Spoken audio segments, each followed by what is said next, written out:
So let's create framework now. Okay.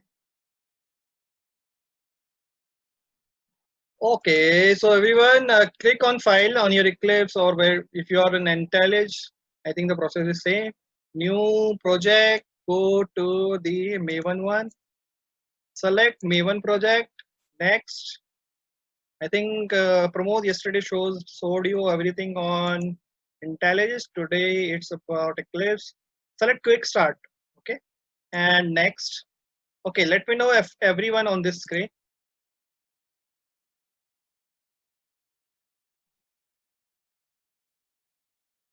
Everyone here? If you are here, yes. Okay. So this is now we had to name the group ID. Basically, in future, if we want to send this project on Maven repository, this is how you will know about that. If you see the dependencies, you see something like com.allurereport.io, right? So all this comes from this declaration. Okay, let's declare it like com.api or backend. Okay, group ID com.backend, artifact ID or com. Let's say name it as project project dot backend. Okay, you can name it anyway, but make sure everything is unique and make sure everything is in lowercase, and just finish it out.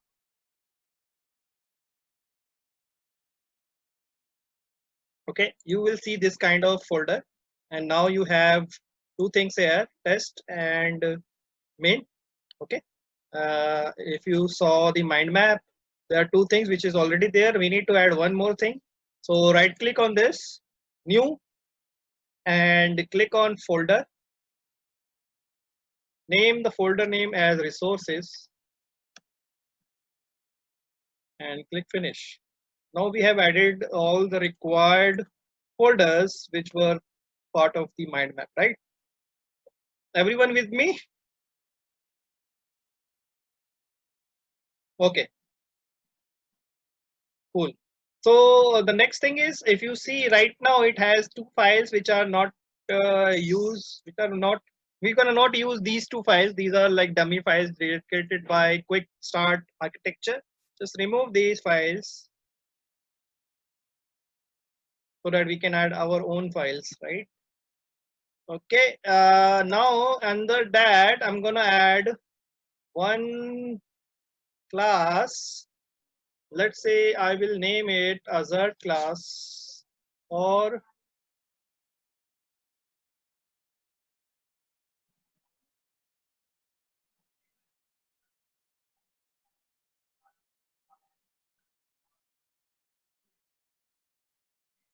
under that I will add one more package. I think this is done. This is not needed.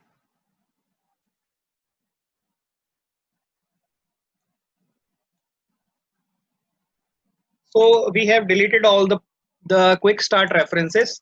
Now I will add more packages. Let's complete the test packages first. Right click on the test Java and then right click and create package and name it com.backend dot actions. Okay, now under that create two classes. First one Azure actions. We will write the code later on. First of all, we are trying to recreate that structure, right? And similarly another class API actions. Okay, actions are created. Now I need one more thing and one more package. This time I will name it as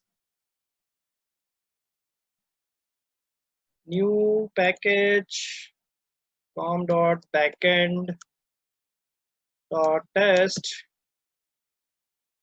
Right, under that I will add, let's say For this demo purpose, I'm gonna create a demo sample for integration test.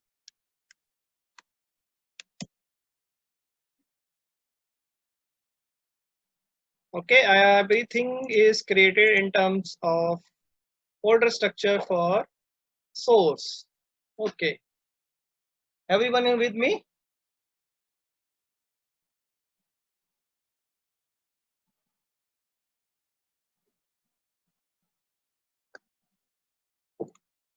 Anyone facing any issue?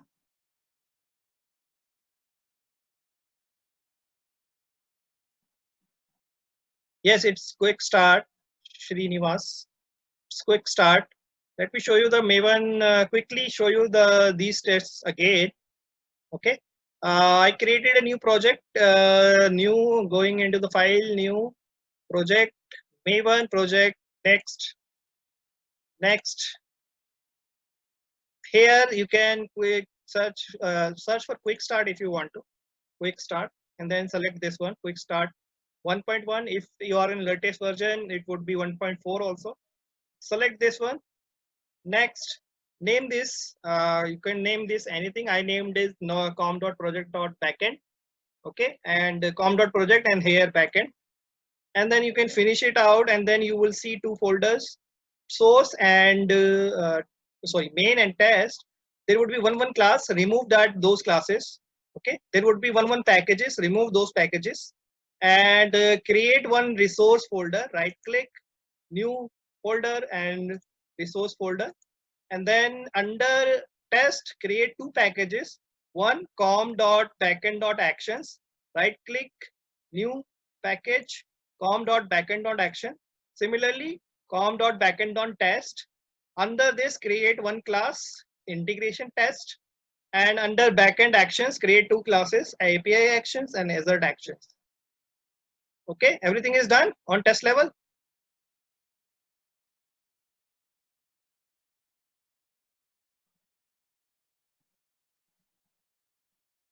Guys, do you yeah, we will share the code. So due to the time constraint, we're gonna not solve the issues one by one.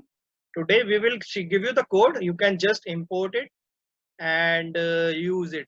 Okay, understand the concept for now if some of you are facing any issues. Okay, now let's create packages under source main. uh, so one package we need for endpoints, right? So com.backend. Make sure this com.backend is common everywhere, right? Endpoints. Under that create a class API constant.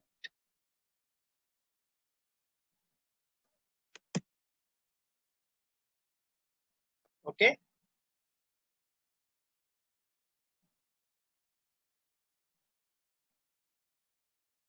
now let's create a package for util.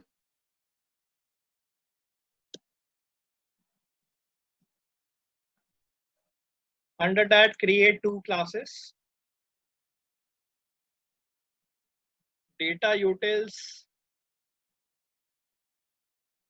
and test utils.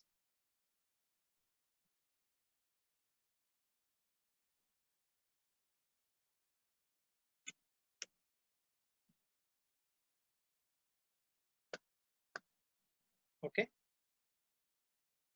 now net class Pojo class, sorry, Pojo package, com dot backend dot pojos. Okay, for now I'm leaving it empty because this depends on the API structure we're gonna use later on. So we will create that from schema JSON to the Pojo schema portal. So I'm leaving this empty for now. Okay, and one more, and now for payload management I need one package, com dot backend dot payloads.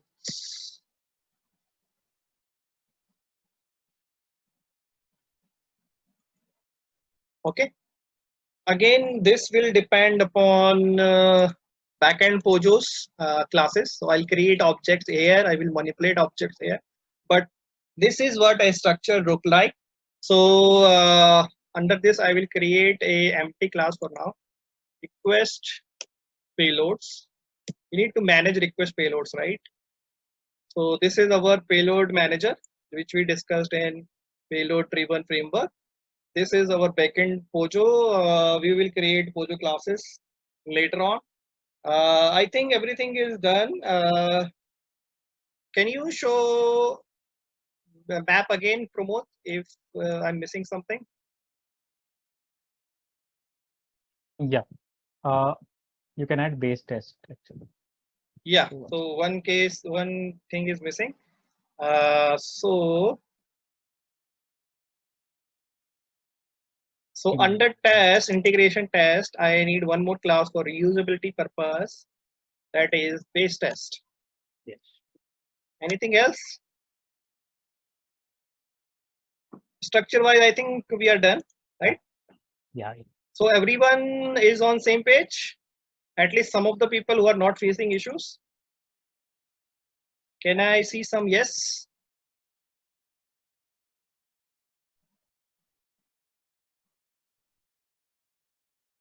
No, no, no. Never use the same name of packages and classes. Again, guys, we discussed this in the best practices. What to put in packages, what to pick in classes. You can do whatever you want, but that is not a good practice. That is keep that in your mind. Guys, just a note, if you're not able to follow along, no, don't worry. All the codes are already will be shared after this. So you can always have a time to do and follow what exactly. Just follow the structure as well as what exactly we are doing. Basically the mechanism. Make sense? Right. Okay, so let's write the code. And for that, we need some changes in form file. Right now, you can see nothing is there. We need testng, log4j, and everything. And we don't need JUnit because we're going to use testng, right? So I'm going to delete this. And I'm going to give you one of the dependencies which we're going to use. So in here, I already added all the dependencies. So what you're going to do, start with properties in your form file and go till dependencies. Copy this and paste this here. And I'm going to share this in CodeShare. So start with properties and add dependencies and copy paste this. And wait for the process to finish. And let me share the CodeShare link.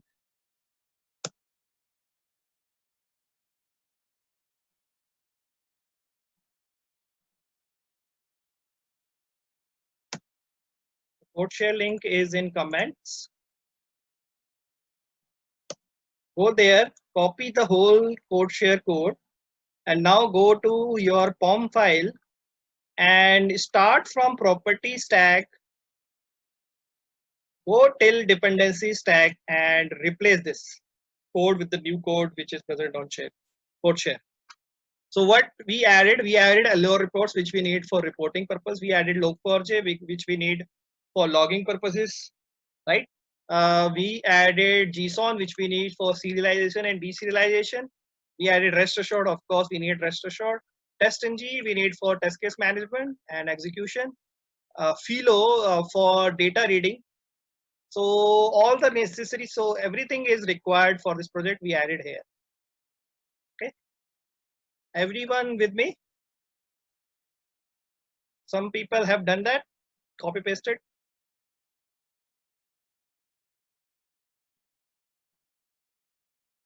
Okay, so let's write the integration test and name it.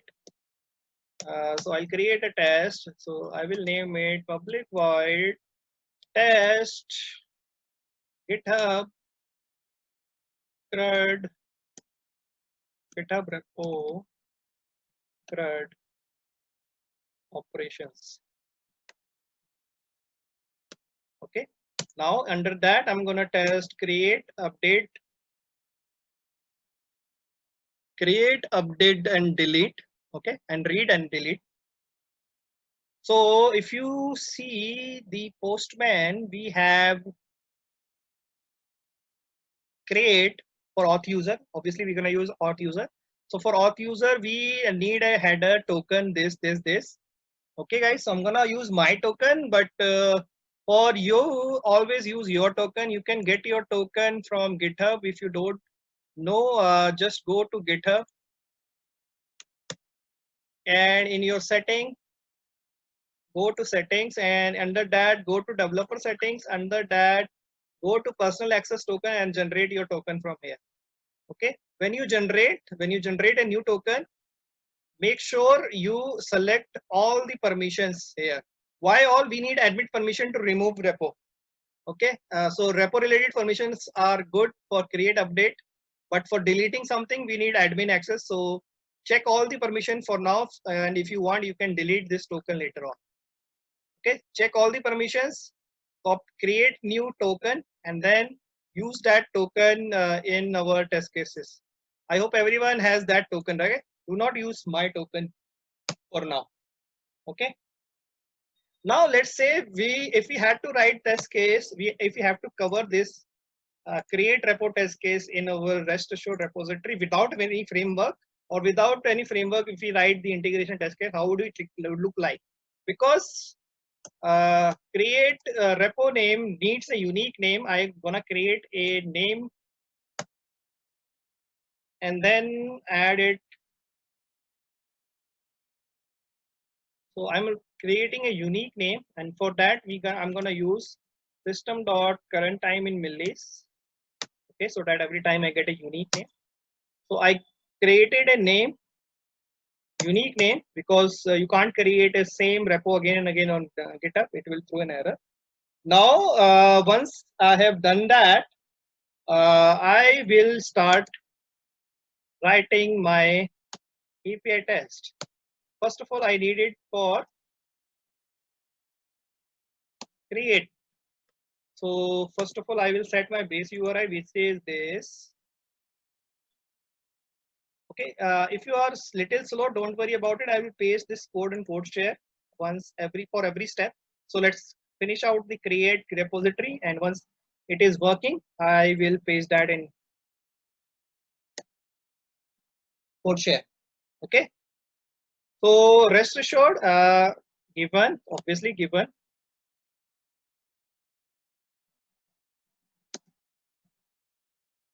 Okay. And what I will do, I will move this to here. If I make it static, I don't need this then.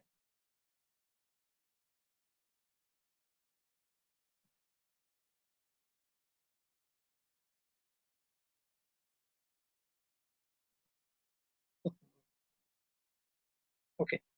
So for now, making it not static. So rest assured, given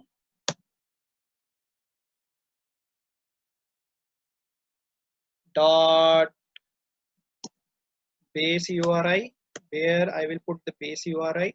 For logging purposes, rest assured has log.all. Okay.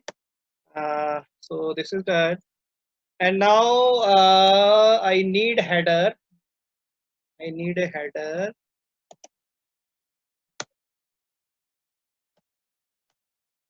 So the header here is for me authorization.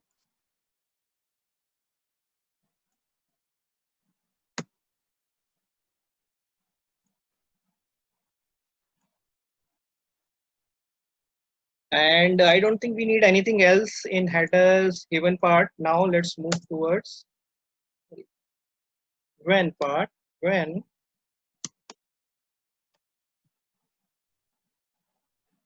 we need to send body, and for this demo purpose, we're gonna send body in string, but then while improving that in framework, we gonna use Pojo. So this is our body. So I'm showing you how we do it if we don't use any framework, and then one by one we will convert that every piece of this in framework. Okay, once body is done, we need to post this, and to post this we have an endpoint which is user/repos. right? And then we have to verify assert that status code is 200, and let's extract data and verify the name is correct. Extract.json path for extraction, and I will say get. See, this get is actually a T format, right? So rest assured uses lot of generic code. Get, and if you see my code, here the response is something like that, and we need this name, okay, because we want to verify if the name which is provided in request body is equal to the response body. Okay, so let's take this name and get it during runtime. Okay, so this is how you test it, but then we need a unique name every time, so we're gonna replace this with our unique string.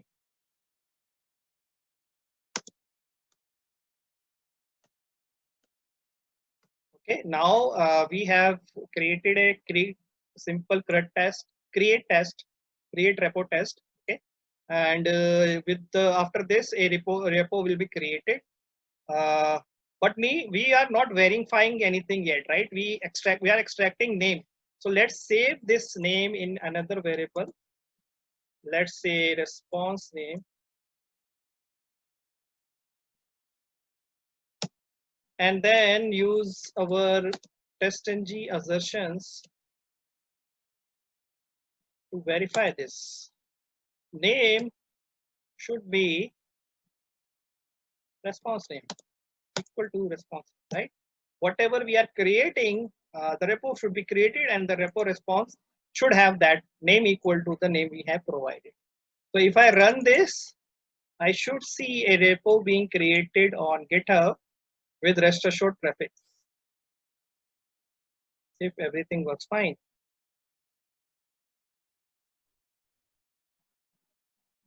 There is an error.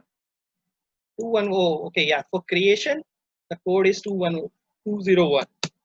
Okay. Okay, so I think everything is working. If you notice, we have provided log in request, but did not provide logs in response. So let's add that also. So log.org, because during logging, as I said, everything should be logged. We need request log, also the response log. Now everything is working. Let's run it again and then see it on GitHub if this test case passes.